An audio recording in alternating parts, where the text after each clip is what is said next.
This was not built just for vegans. This was very much my intention, and I think it's wrong to go into it that way. I don't think shaming the non-vegans and shaming meat eaters is the way to go. And unfortunately, I experience that with vegans all the time, and it really is a bummer. And that's why people shy away from opening vegan places, to be honest with you. And so what we need to do is normalize it. Then when I go to Portland, when I've been to New York and I've gone to London, it just is. I don't know how else to say it. Like, they just are plant-based.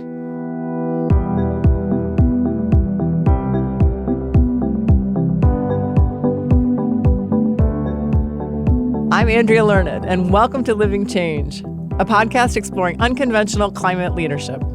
I talk to people who've converted their personal values into business and policy decisions in a load of different sectors. I believe that the more we're visible about these changes, the more we chart the way for other leaders wanting to create new social norms. Today, I'm speaking with globally recognized KEXP DJ and the longtime beloved host of the morning show, John Richards, at his plant-based bar in the heart of Capitol Hill in Seattle, Life on Mars. I'm probably standing in the area that's probably I'm most proud of, because when we decided to build this place, I wanted to have a living room or like a basement where people collect vinyl and hang out. And so to have a space large enough to be able to achieve that's been awesome. So we catch up with John in what he calls the vinyl living room, an area of the bar that really does feel like you're in someone's extremely cool living room. One wall has nearly 6,000 records floor to ceiling, and another has a giant mural. Cool! In it, a David Bowie-like spaceman floats over a classic Washington Mountain landscape with translucent color spots. I found it sort of trippy and stunning, but I'm not qualified to talk about art. You just need to see it for yourself. It was funny when we did our mural here. We felt like we needed this mural for we needed like a thing that everyone's eyes were drawn to, whatever. We never thought that it would be the giant 6,000 record wall to my left. But this sort of draws everybody in. From outside. Yeah. I mean, I would think they walk by and they're like, woo. Yeah, one of my favorite things is to sit here in the room and look out the window, and you see people who've never, been in here walk by and stop and point, and they're coming in at some point. At some point, we'll break them down. Yeah. John gives us a quick tour of Life on Mars. From the disco bathroom with its own sound system. Yeah, you heard that right. So we installed a disco ball, the lighting. Disco's usually playing, the entire day. To the 2 record players at the front, something I've never seen at another bar. These are 2 techniques that we installed at the front of the bar. So right when you walk in, it tells you what we're about. And this is serious. Yeah, and so, we are about music. If you didn't know that, we are. And so what happens if people come in, and they can pick records from the wall, and we play album sides instead of playing a jukebox or playing our own mix. We just make sure you can only pick good records, and that's, in our opinion, all we have in that wall. So there is a cutoff, like around 6, 7 every night. We cut off to a mix that I put together because it's just too busy. And so it's a nice mix of both, hey, here, pick some vinyl, and then later it's a mix that I've created for the bar. But I'm really proud of this just because we weren't sure how to, hand over control to people, and we ended up handing over control to people. So, yeah. In a smart way. The food isn't the only aspect of the bar that's vegan. Every element of the bar's design and materials are plant-based. I've been vegan for half my life, since January 1st, 2000. And so we were never going to open a place where it was served animals or served dairy or any way exploited animals or any life be taken. It seems silly when you say it like that. Yes. So everything we did had that in mind when we designed the bar, we designed the menu, and we designed the drinks. More drinks than actually have that because of a lot of the tubing they run through, the guts of animals and things like that. So, and then other beers especially, and some liquors as well. So we go through that with, meticulously making sure that you just know that you can come in here and know that nothing was harmed during that. And the design was the same. The materials used in the booths, everything, we didn't want to, it's hard. You see why people cut corners or don't make that effort, because it's just easier. And to be honest, it's more expensive. It doesn't make any sense to me why it's more expensive, but it is. The intentionality with which John and his wife Amy built this restaurant, living their change and living their values, is so inspiring to me.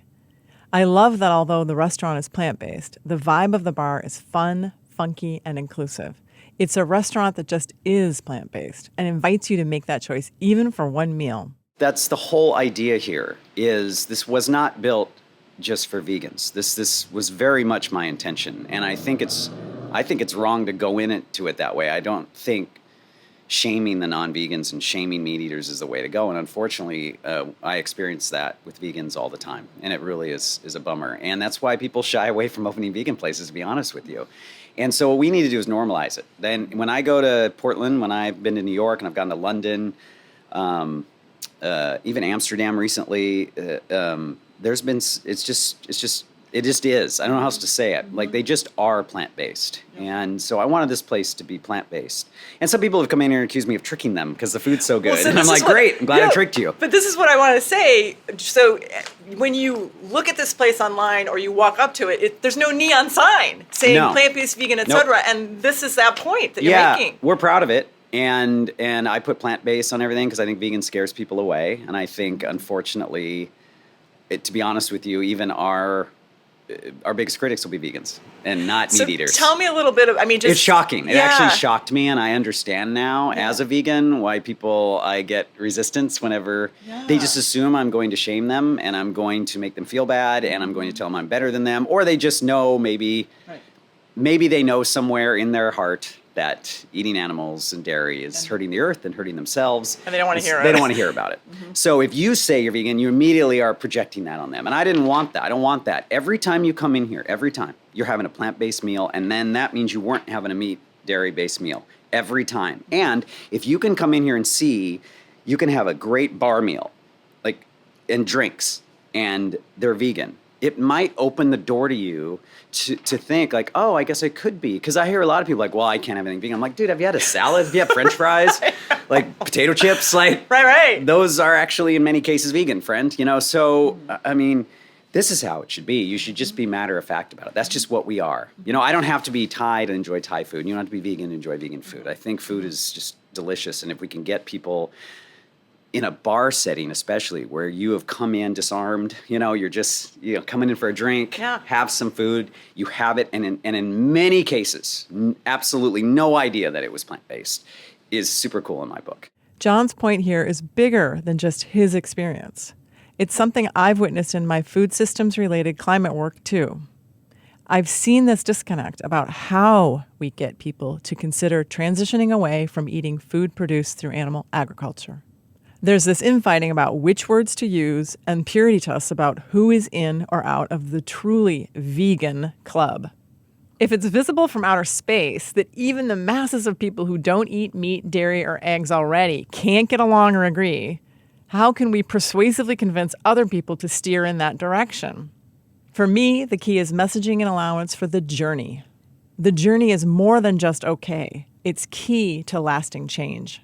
People are coming to visit Seattle, and people who listen to you all over are coming and going, I want to check out John's bar, and coming here. So the influence that you have because of the platform is incredible. It's interesting to me. You are really influencing people globally on this front. Well, I've learned in Seattle that people make a trip to here. They're starting to associate it with Seattle. KEXP is a location, Life on Mars is a location, the Pike Place Market is a location, and so they have that on the list. And I've heard from people that I want to come to your bar and I'm gonna try vegan food. They haven't even. Gosh. And so when you hear that, you're like, that's great, good for you. And for me, it becomes like the Paul McCartney Meatless Monday thing. It's when you come here, you're gonna visit from that place, and then you're gonna take a chance on a meal. So what's gonna happen when they go back? They may seek out the vegan place in their neighborhood, in their city, and then they may go down that path where they've seen a part of their town they haven't seen. If you're visiting Seattle, let's say you're on a cruise ship or you came in from the airport or you're staying downtown, you're going to stick Heaven forbid. You're going to stick to the same, no offense to Seattle, some pretty kind of boring, stale areas that are made for tourists. And I know this because when I travel, I try to get out of those areas because you're not seeing the actual city. Well, what happens when you come up Pike here and you come up Pine next door and you hit this? This is where you see Seattle. Yeah. As much change as there's been, this is still the heart and soul of the city. Or you go to West Seattle where I live, and it's, the heart and soul of that area is amazing, and it takes the traveling a little and getting you to come somewhere. So if my platform can get you to come visit the music bar with vinyl that you've heard so much about that is named after a David Bowie song, well, then I've done something right because you've seen our city and you've tried vegan food, and hopefully, you had a good memory. I've run into so many people in this bar that have come from other cities. It's amazing. Everywhere. Almost every time I'm in here, I learn people have traveled here just to come to this bar. I wanted to hear more about John's journey to veganism.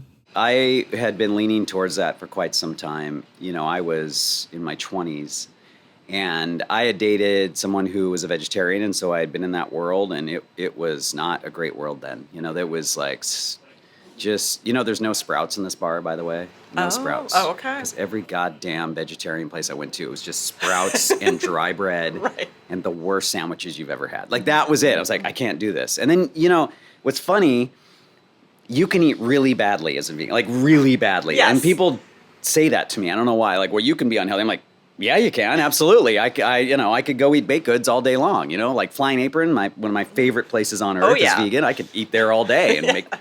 So I do a lot of sports, a lot of athletics. I'm from a family of smokers, alcoholics, overeaters, all who most died before they were 60 or at 60.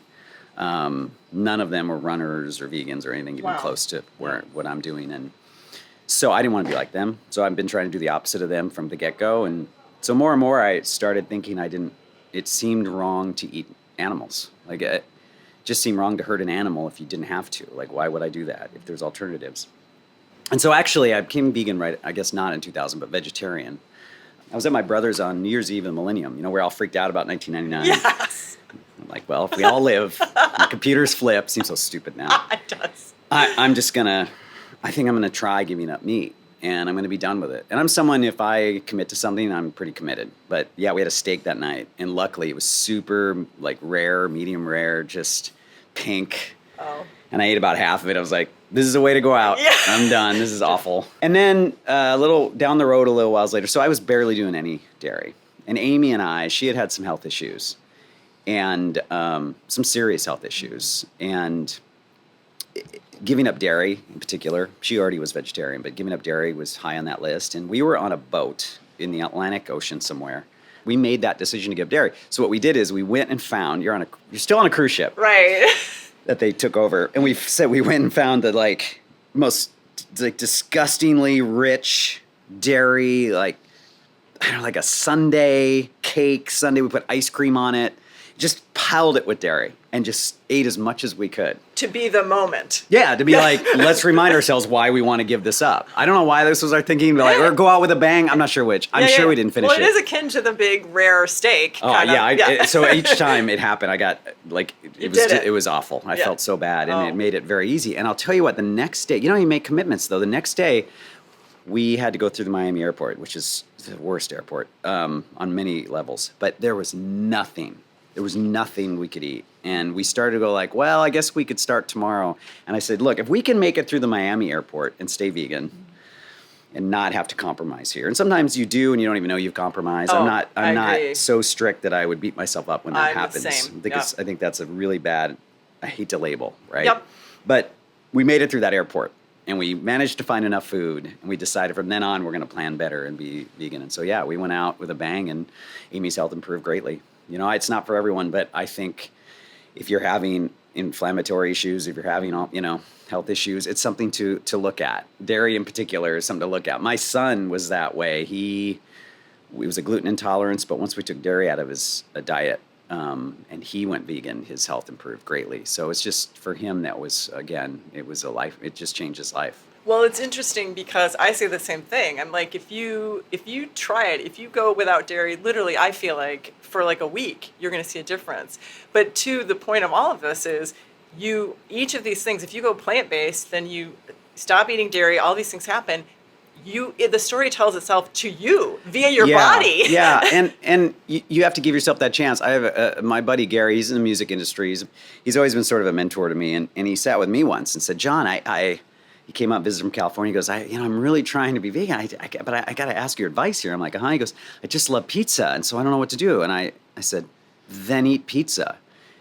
But that we don't get a card. You're not in a club. You didn't fail. Right. If you're doing everything but pizza, you're good, man. Yeah. Think of the moderation you've just achieved. But I bet because you still eat pizza, you're still eating meat and dairy and stuff because you're like, well, I'm not a vegan. They said, yeah, I am.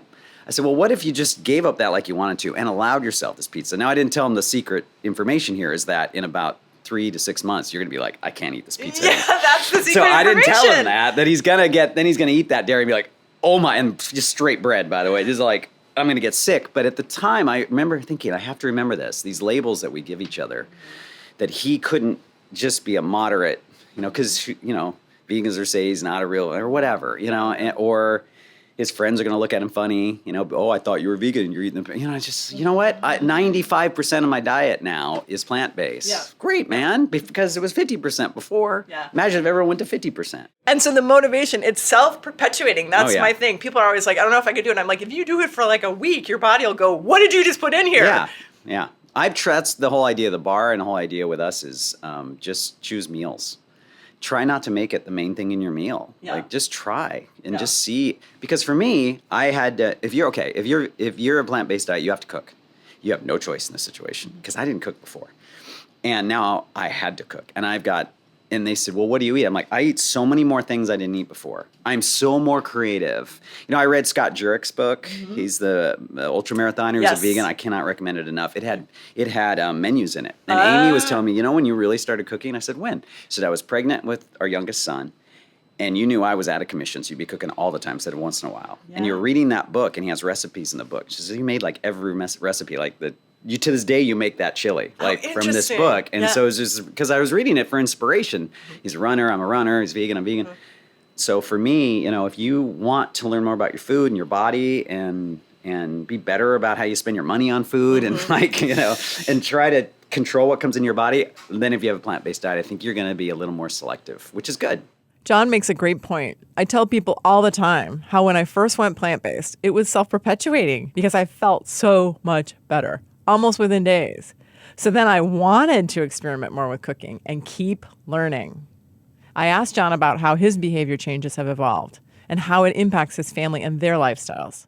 I moved to West Seattle. I used to bike my regular bike to the radio station every morning. I was in Greenwood. It's just a few miles. It's a haul, but it was like a haul I could handle even at that hour because it was scarier to ride home in the daytime. Yeah, I agree. Be honest. Morning Being a biker, I know. Yeah, morning was like it was dark. People could see me coming, Yeah. and later it's buses and cars that are mad at you but I moved to West Seattle, so I was out off the table. Right? Okay, so I'm driving to work now.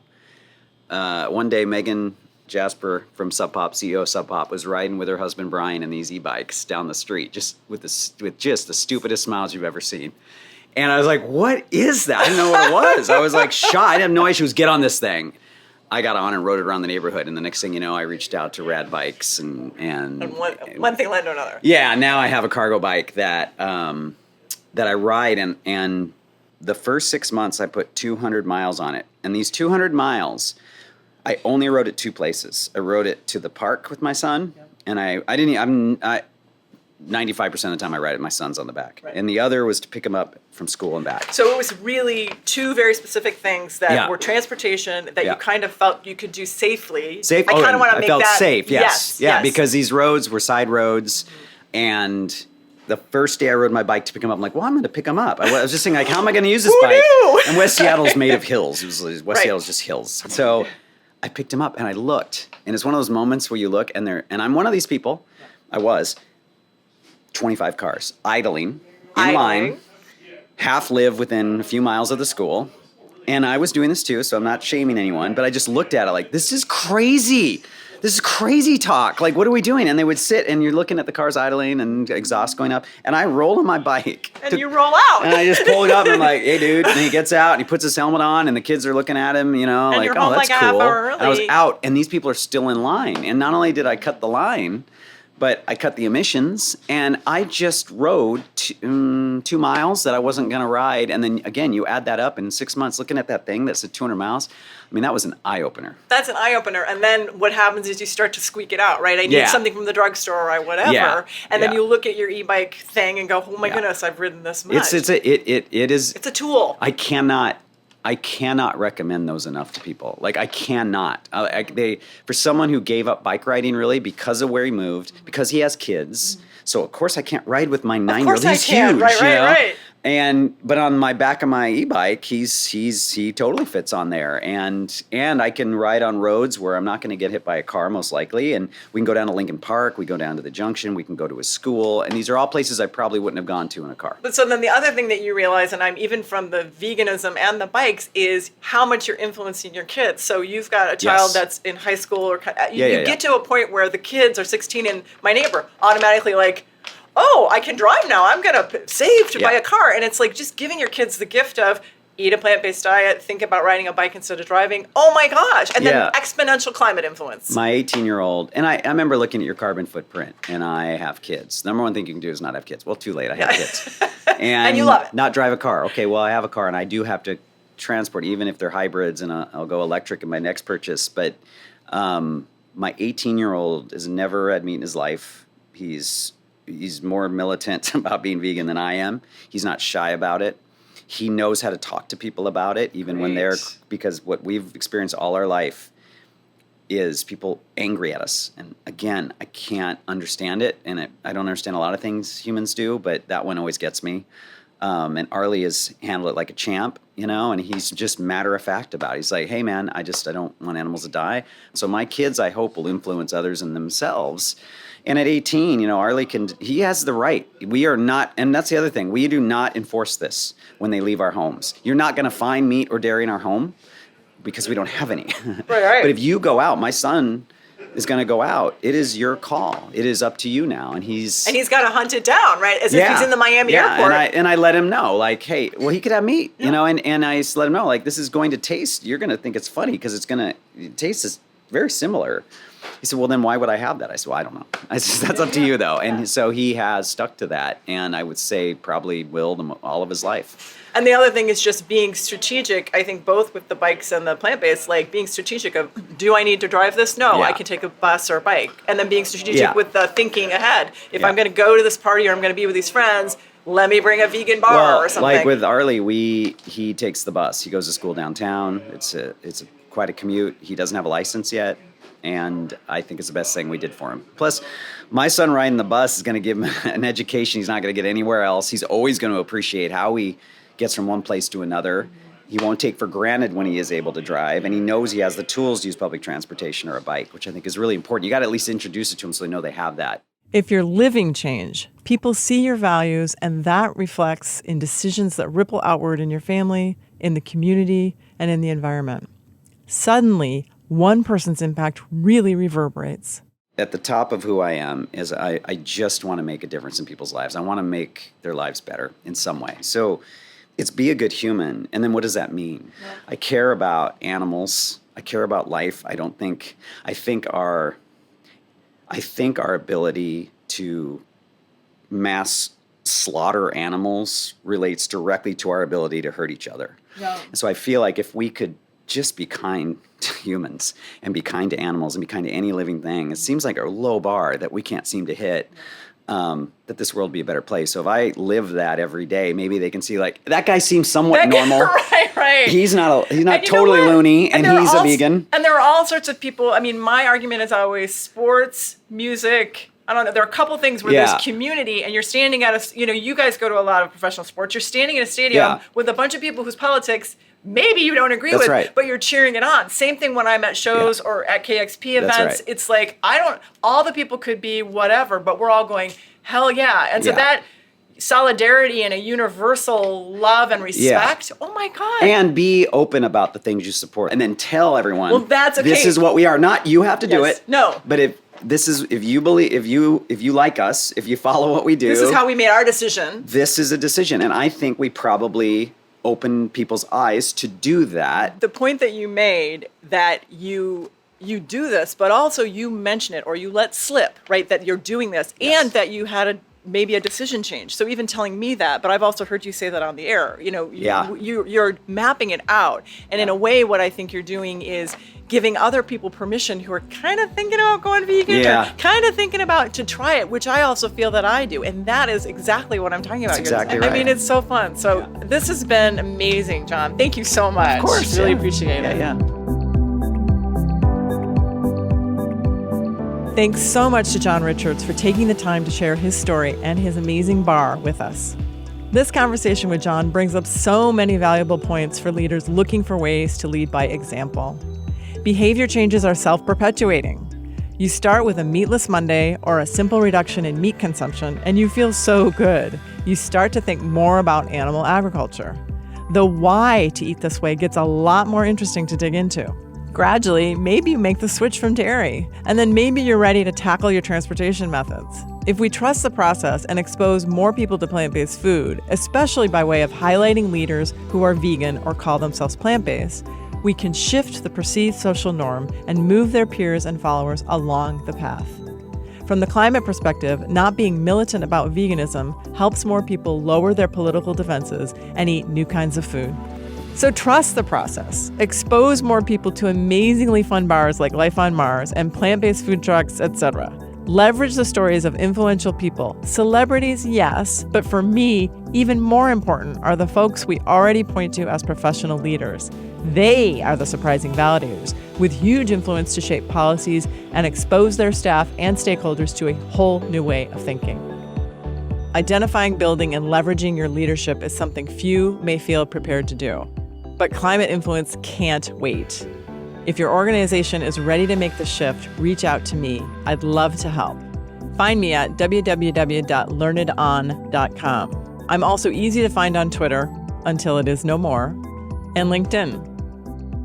Living Change is produced by Large Media. That's L-A-R-J Media. Special thanks to Tina, Joelle, Jeff, and Maria. Until next time, pedal safely.